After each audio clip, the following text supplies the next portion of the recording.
What up, YouTube? First of all, let me apologize for not dropping a educational video on the candlesticks and supporting resistance that I was supposed to do, but this, video editing and all that is kind of getting over my head. So I'm still new to this. So let's first of all let me get some experience, and then you know I'll handle all the business.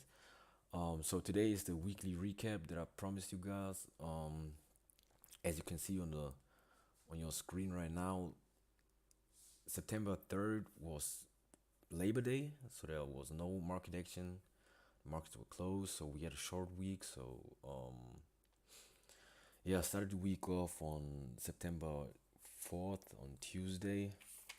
Well, as you can see, it was not a good day at all. I talked you through watch list, and I ended up trading MNKD, Mankind. I briefly previewed it to you guys on the watch list for September 5th that I bought the stock. So yeah, I had a decent thesis on the stock, what's about to happen or what will happen, but my execution on it was shit. And then I fought it, and I don't know, it was such a stupid trade or such a bad trade. I mean, the idea was good, but the execution was so bad on my part. Yeah, I oversized the position, which ended up in a almost max loss day. So had to step up on September 5th. Then yeah, I mean those are not big trades or anything. I've been over trading the whole week. You can see it under the notes. I don't let my trades run when I have a winner. And I don't know. I'm kind of panicky right now. So I'll stick to the low risk that I'm taking for another week at least. So the my risk metrics are 50 to $100 on a position, and no more than $200 risk on a day. So once I exceed $200, I'll just be done for the day. And I'm trying not to risk more than $100 really on a trade. That's why my gains are not as big as they have been before I started all this YouTube thing. But fortunately now my losses are way smaller too. So that's what I kind of wanted to implement. Like having a set risk reward, and still being able to profit or just see to be able to be green each day or each week at least. So let's get back. September 5th, another day where I over traded like crazy. One, two, three, four, five, six. I had like 7 trades on it. So that's I don't even know. Usually I don't even trade that much. Back in the day, I only had like one, two, maybe 3 trades, and I had like probably 10 to 12 trades a week, max.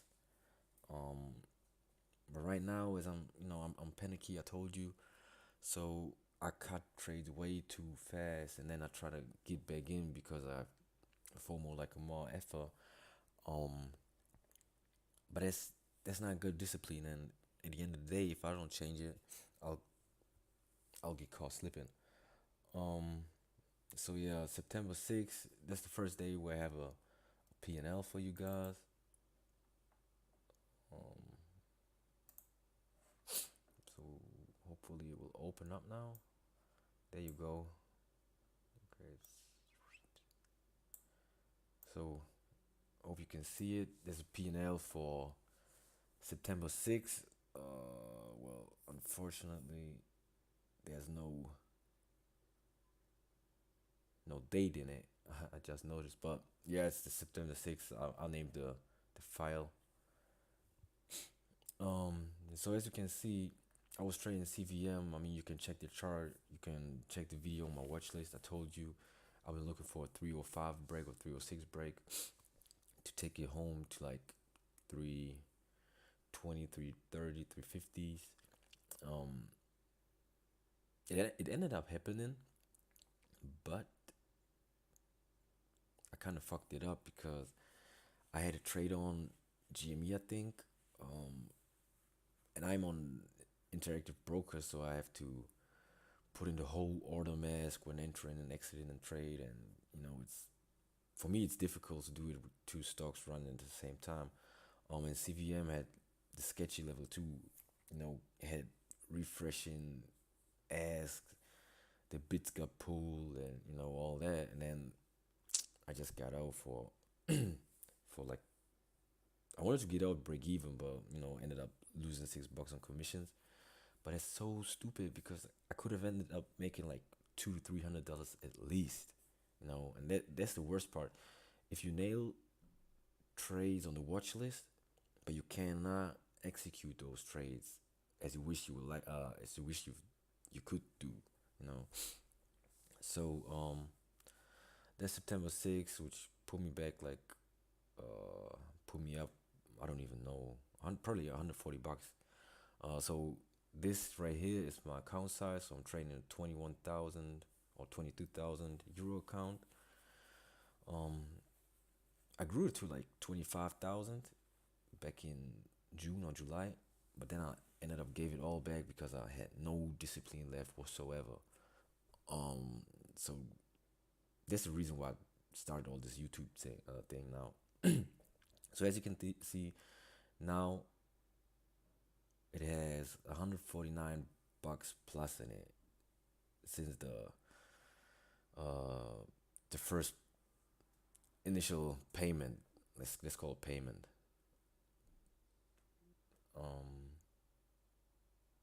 So that's September 6th. Let's open up September 7th. 171. Looks like I didn't overtrade it, but to be honest, I mean I didn't overtrade, but I took like four trades, one on CLDR and three on IGC, and it's the same story. Had a great idea on IGC with a short at 141 to take it down to like the 110s or something, and it ended up happening, but I cut the trade short at like one. I don't know. I had three trades on it, so I had one at 141, one at 138, one at 132. So I've been on the right track, but my executions are shit. My execution is shit. So that's one thing I have to work on for the next week. Trying to trade less, no pre-market trades, as they usually end up doing nothing good for me. And let my trades run more. Not looking for the scalps, because scalping is shit, to be honest. I mean, yeah, if you get a big ass move in half a minute, yeah, take it. That's fine, but not like these moves where your risk reward is not even given. So I'm looking forward to set a plan, set a profit target, set a stop loss, and once I get into a trade, I will try to ride it until the profit target gets hit, and not to be scared out by any bounce or. So that's something I'll try to implement. So yeah, I mean that's messed up. That's because I don't even know why. That's the last position that I had. So I'm up now on this account like probably around $320 or something. Um, so yeah, the watch list will be coming today or tomorrow morning. Then, yeah, that's the weekly recap. Maybe I'll cut it down to a monthly recap because there's not really that much going over. But we'll see. I think September I will stick to weekly recaps, and we'll see what October brings then. So that's it for the videos. Thanks for watching.